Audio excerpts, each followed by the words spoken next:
In this video, I'm going to talk about one of the real estate deals that I have recently done in the last 6 months to a year that many of you actually followed along. It was one that we actually went in and did some remodel to and some cosmetic upgrades, but I'm going to talk about that deal in this video. So if you're interested, make sure to stick around. What is going on, everyone? I hope you're all doing well. If you're new here, my name is Serge. Welcome to the channel. To all my recurring viewers, thank you so much for all the love and support that each and every single one of you have shown me. If you have not yet, make sure to go check out the God Made podcast on most streaming platforms. Also, feel free to go check out Legion Assisted Living Academy on Facebook, and also feel free to check out legionassistedlivingacademy.com for the course. Also, if you have not yet, make sure to check out the link down below for the one-on-one mentorship call with myself. You can actually book that. And also feel free to go check out valleyalfventures.com if you're a limited partner looking to passively invest in healthcare or in the residential assisted living space or behavioral space, or if you're an operator looking to potentially sell your facility or actually expand your operations. Feel free to also go check out our site and check us out on Instagram as well at Valley ALF Ventures. Give us a follow there. And with that being said, let's go ahead and jump into the topic of this video. Now, many of you know of the property that we actually went in and we purchased it last year about I believe it was around August of last year, so of 2022, that we purchased the property, and we took about 3 months renovating that property.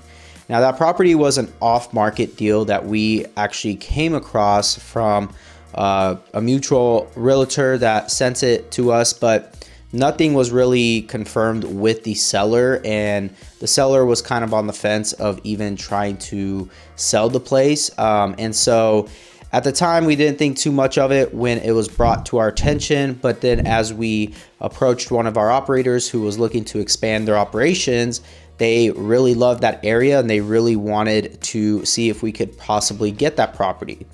So we went ahead and we had our broker get in touch with that seller and actually have a sit down with that seller.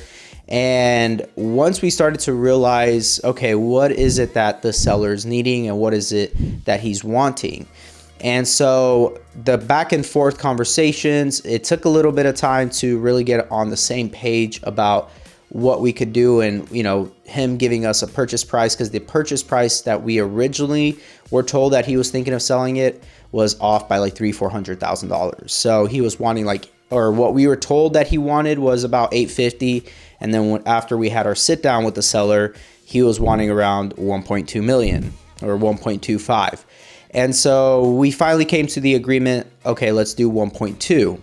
So as the negotiations went on, after we put the place under contract, we come to find out that he actually had it leased out to an operator, and he didn't tell us that until after the fact. So here we are, we're under contract, we're going through our due diligence period, and we're having to deal with the situation. And so he had to essentially evict that operator because they were in default of the lease and hasn't made payments in a few months. So he had to go through the process of evicting her. She did have a license there that she went through the licensing process or was about to go through the licensing process. And so she had to essentially put notice that she was no longer gonna get licensed. So after that was finally resolved, which took about a week or two, if not more, if I remember correctly. At that point, as negotiations started going in, we had to negotiate obviously with our operator and discussing that with her, what those lease terms would look like, etc. And as we continue to go, other things would start happening.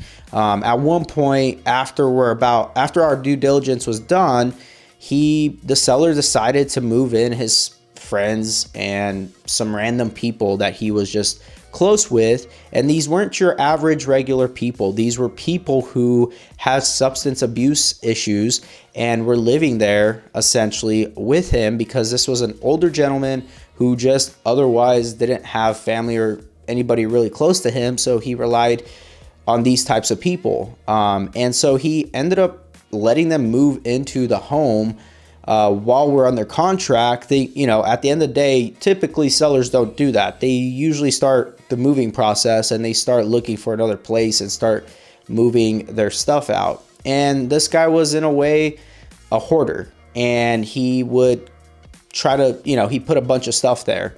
And so he had his garage full to the max. He had the whole side of the house just full of all types of tools and all types of things, right? So we're thinking, okay, well, once we close on this place, how is he going to get all this stuff out of here? He had this very classic hot tub that was like iron steel, essentially. It was really, really heavy, and it was like this very old hot tub that he had back there. And so he had to actually get that thing craned, which was a whole another crazy thing. But as we continue to go through this process with him, we have to start having our GCs essentially walk the property to give us an idea of, how we wanted to reconfigure, what we wanted to do. And as we're walking with our GCs before closing and everything, he starts giving his input, because he had done a lot of work to the home, and he was at one point a general contractor as well. And so he was given all these suggestions and then proposed the idea to be our general contractor, which we turned down immediately. We did not want him to have any input or, do anything in regards to that. And so he was so attached to this property that he would do anything to help us out, or quote unquote help us out. But it was just because he was so attached to that property, anything that he could do to stay involved, even after it sells. And so he would propose like, hey, I'll pull the permits for you guys. I'll do this, I'll do that, right? And we kept telling him no, which made him pretty upset in a way. He never voiced that to us, but it wasn't until after the fact, after we closed, that a lot of things started to transpire. And so the day of closing, we get there, and keep in mind, he's a hoarder. He hadn't moved a lot of the stuff. He had those friends there. And so when the day of closing comes and we're getting ready to record that the property sold and the deed of trust is on our name and everything, well, that's when he decides to start moving everything, is the day of closing. It wasn't like we tried to go in there even a week before closing, etc., just to start pushing him to start moving some of that stuff out. And well, the day of closing is when all of his friends decided to try and help him out. And I kid you not, it was one of those situations that I look back on now and laugh about it. But at the day of closing, it was just so bizarre to me. I'd never seen anything like it. He had a lot of these individuals, like I said, they had substance abuse issues. So they were, in a way, tweaked out of their minds, is the best way to put it, while trying to move all this stuff out of the house. And so it was something out of a movie, to be honest. It was quite the scene, seeing just all these random individuals running in and out of the house, trying to move all this stuff, right? And we had things planned for that day. So we had to rekey the whole property. We had to essentially, we had things getting delivered to the property, such as flooring, etc. And because of that, we needed a lot of that stuff out of the garage. So it was just such a crazy day, to say the least. And after they moved the majority of the stuff, we had our flooring delivered, we had the property rekeyed, we started getting things done. And then a couple days later, they started the demo work. Again, there was still some stuff there, but they eventually got it all taken out of there.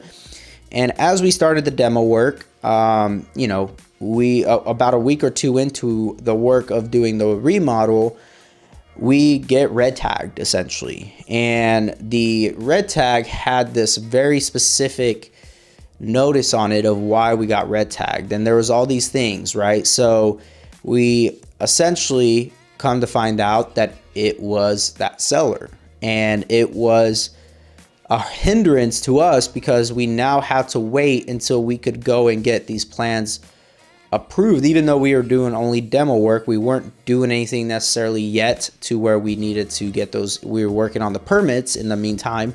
And so, we were fortunate enough to only get the flooring done during that period. It was about a week, not even a week. It was about a few days lag time. And a few days goes a long way when you're doing a remodel and you have somebody who's waiting to start operating within that home. So yeah, it was, a lot of people don't see the side of real estate. They think that real estate is just this like fine and dandy thing. And at the end of the day, it is an amazing opportunity. Real estate has provided not only myself, but so many other individuals out there the opportunity to grow their wealth. But the reality of it is that nobody talks about all the back end stuff, all the things that go into acquiring a deal, dealing with individuals, dealing with sellers, dealing with, all types of moving pieces, essentially, right? Dealing with general contractors, subcontractors not showing up on time, all that stuff. And so as time went on, our general contractor started lagging on a few things. And that's not most people deal with that. Most investors have to deal with general contractors who get delayed on things. And oftentimes the project that's supposed to take 2 months takes, 4 months, essentially double the time that they told you that it was going to get done. So at the end of the day, a lot of lessons learned, but a lot of it is that you have to be very patient and you have to be very confident in what you're doing, and work with a team of individuals, whether it be, business partners or whether it be lenders, attorneys, anybody who you're relying on to get a deal done in real estate. You have to be very confident in them, because if not, a deal can fall apart, and if it ends up going through, it could cost you a lot more money than expected. And so finally, as time went on, after we got red tagged, we did go get our permits approved. We were able to get over the counter permits, etc., and the work started up again. And as time went on, we didn't really hear much from that seller anymore. And so we were able to just progress moving forward. And there was a lot of things that kind of like random stuff that seller would end up doing in the beginning, but finally we were able to move forward. But then again, like I said, our general contractor started to fall behind on deadlines that he was supposed to get things done. And whether you're flipping a home, whether you're doing a remodel to hold long term or doing the BRRRR method, whatever the case may be, you have to really factor in a lot of these different things and be very considerate of it. Oftentimes, even from your budget, right? We didn't go too far above our budget, but we did have to, put in about 5 to 10% above our budget than what we were anticipating. And so you have to factor these things in. And we factored in 10 to 15%, but at the end of the day, it's like most people don't realize that you need to have some leeway in a lot of different aspects, not just from your budget, but also from your estimated time of completion. A lot of this stuff you had to really factor in. And so nobody really talks about that. And that's why I wanted to talk about this deal specifically. And yes, we were able to finally get it done and it turned out great. Our operator's in there operating. She's doing amazing. She's a great operator, but even she was stressed, right? Because she had, we had our rent abatement in place with her. And so her rent abatement was up essentially. But then she had about like 50% for 3 months. That was her rent abatement. And so that started. And so ultimately her rent abatement started. And so she was stressed out as well. But we did eventually get it all figured out. And we're really happy with how the project turned out. But again, I just really wanted to share all of this with you all. That way you guys have some context to some of these deals that we're working on and that I put together and that, I show you guys, because I think oftentimes social media portrays this perfect lifestyle and that everybody just has this great old dandy time, which is not the case. And, at the end of the day, this is what this channel is all about, is being able to be transparent and honest with you all. And so with that, hopefully this provided you all with a ton of insight into that deal and how it really went down. But there is a lot of like nuances in there that I obviously left out, which of course, who knows, maybe one day I just write a book about all the deals that we got to do and the stories behind each and every single one of them. The one thing about real estate and really what we get to do in this niche is that every individual we encounter is so different, and every deal that we do is so different, which just makes it so much more interesting. It's like no day is ever the same. No deal is ever the same.